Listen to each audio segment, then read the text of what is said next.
Jammu Kashmir police ने 2 आतंकियों को कल गिरफ्तार किया।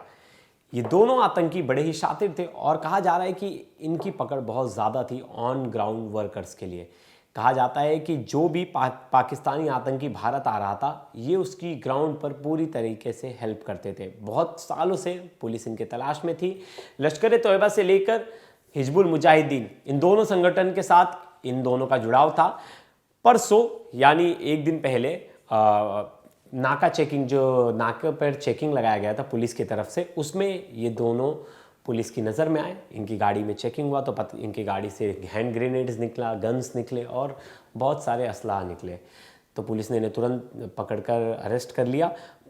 ये जो पूरी घटना है, ये पूरा जो सिनेरियो बना वो था बडगाम का एरिया। वहाँ इसकी चेकिंग के दौरान ही ये लोग पकड़ाए। आपको पता होगा कुछ दिन पहले आतंकी फारूक अहमद, जिसे एनआईए ढूंढ रही थी और मतलब इसके ऊपर बड़े चार्जेस थे, वो कहा जाता है कि वो भी लश्कर का टॉप कमांडर है और वो इस पूरा जो हमला हुआ था पहलगाम वाला, उस हमले में उसका अहम रोल है। रोल किस तरह से, वो जो आतंकी आए थे उनको हेल्प करना, उनको ऑफलाइन ऐप्स, उन्हें मोबाइल फ़ोन्स यहाँ देना, यहाँ का सिम कार्ड देना, उनको खाने पीने की, रहने की व्यवस्था कराना, ये सब इनका काम था। हमने एक 14 लोगों की लिस्ट बताई थी कि कैसे जो कश्मीर के ही 14 से ज़्यादा आतंकी हैं वो एक्टिव हैं। और सोचिए वो हैं तो भारत के ही रहने वाले, लेकिन वो काम कर रहे हैं पाकिस्तान के लिए और पाकिस्तान के आतंकी संगठन के लिए। मैंने नाम बताया था, आपको याद होगा, अब आदिल रहमान, आसिफ अहमद, एहसान अहमद,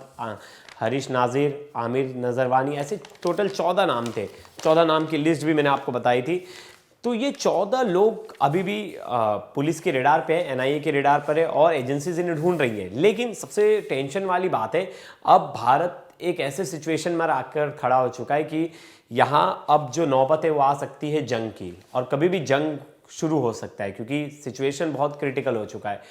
अगर ऐसे में जंग होता है और जंग में ऐसे जो ऑन ग्राउंड वर्कर्स है, जो खाते तो भारत का है और लेकिन गुणगान पाकिस्तान का गाते हैं, मतलब देश के साथ गद्दारी करते हैं। अब देश के साथ गद्दारी करें तो जब अगर हमारा देश वॉर वाले सिचुएशन में होगा और ऐसे गद्दार अभी भी एक्टिव होंगे, तब तो ये बड़ी चिंता का विषय है। और पुलिस को और तेज़ी दिखानी पड़ेगी और जो लोगों का, जिन आतंकियों का नाम दिया है इन्होंने, 14 से ज़्यादा आतंकियों का, उनको ढूंढ कर निकालना पड़ेगा क्योंकि इन्हीं की वजह से जितने भी आतंकी हमले हुए हैं। और आपको याद होगा 2014 से पहले 7,000 से ज़्यादा आतंकी हमले हुए हैं कश्मीर में, और सिर्फ 2024 की बात करें तो 50 से ज़्यादा ही आतंकी हमले हुए हैं, मतलब एक बहुत ही ज़्यादा गिरावट आया। लेकिन पहलगाम जैसा कोई बड़ा हमला अभी तक तो नहीं हुआ था। सिर्फ एक हुआ था जो पुलवामा का हुआ था, सीआरपीएफ कैंप में जो अटैक हुआ था। उसके बाद ये अब तक का सबसे बड़ा अटैक है पहलगाम वाला, जिसमें निर्दोष लोगों को इतनी आसानी से टारगेट बनाया गया और उन्हें मार दिया गया। अब पुलिस इन्हें भी ढूंढ रही है और भारत ने सीधा सीधा एक आह्वान कर दिया अपने लोगों को। प्रधानमंत्री नरेंद्र मोदी ने कहा कि कल मॉक ड्रिल किया जाए, सायरन लगाए जाए और सबको ट्रेंड किया जाए कि वॉर की सिचुएशन में सरवाइव कैसे करना है। तो कल का दिन बड़ा ही इंपॉर्टेंट होने वाला है। कल मॉक ड्रिल होगी हर जगह आपको सायरन सुनाई देंगे। फिर सायरन जब सुनाई देंगे तो उसमें घबराना तो नहीं है, लेकिन वो एक संकेत होगा, जैसे हमारे मोबाइल पे एक समझिए मैसेज टाइप का होगा कि हमें वो मैसेज आया तो हमें उसके बाद से क्या सेफ्टी प्रिकॉशन लेने, उसी तरह वो सायरन बजेगा तो हमें क्या सेफ्टी प्रिकॉशंस लेने वो कल बताया जाएगा।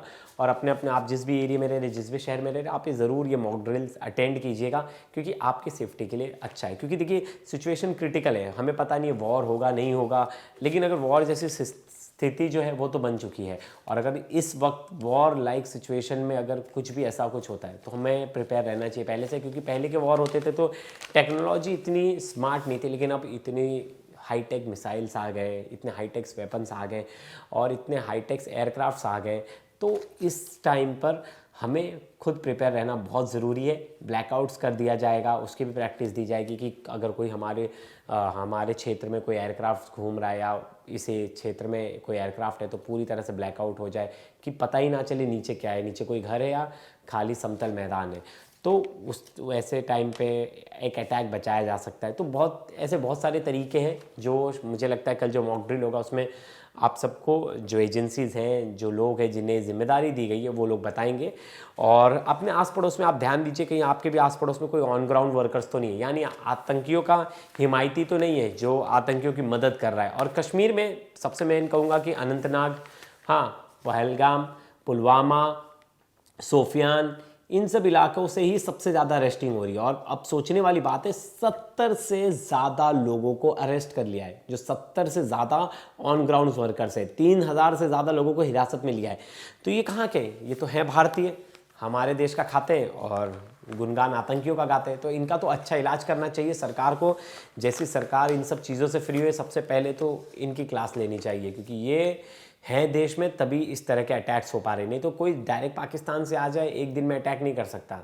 घर का एक कहावत है ना, घर का भेदी लंका ढाए, वही वाली सिचुएशन है। हमारे देश का खा रहे और हमारे देश से गद्दारी कर रहे हैं। तो दोस्तों ये वीडियो आपको कैसी लगी ज़रूर बताइएगा।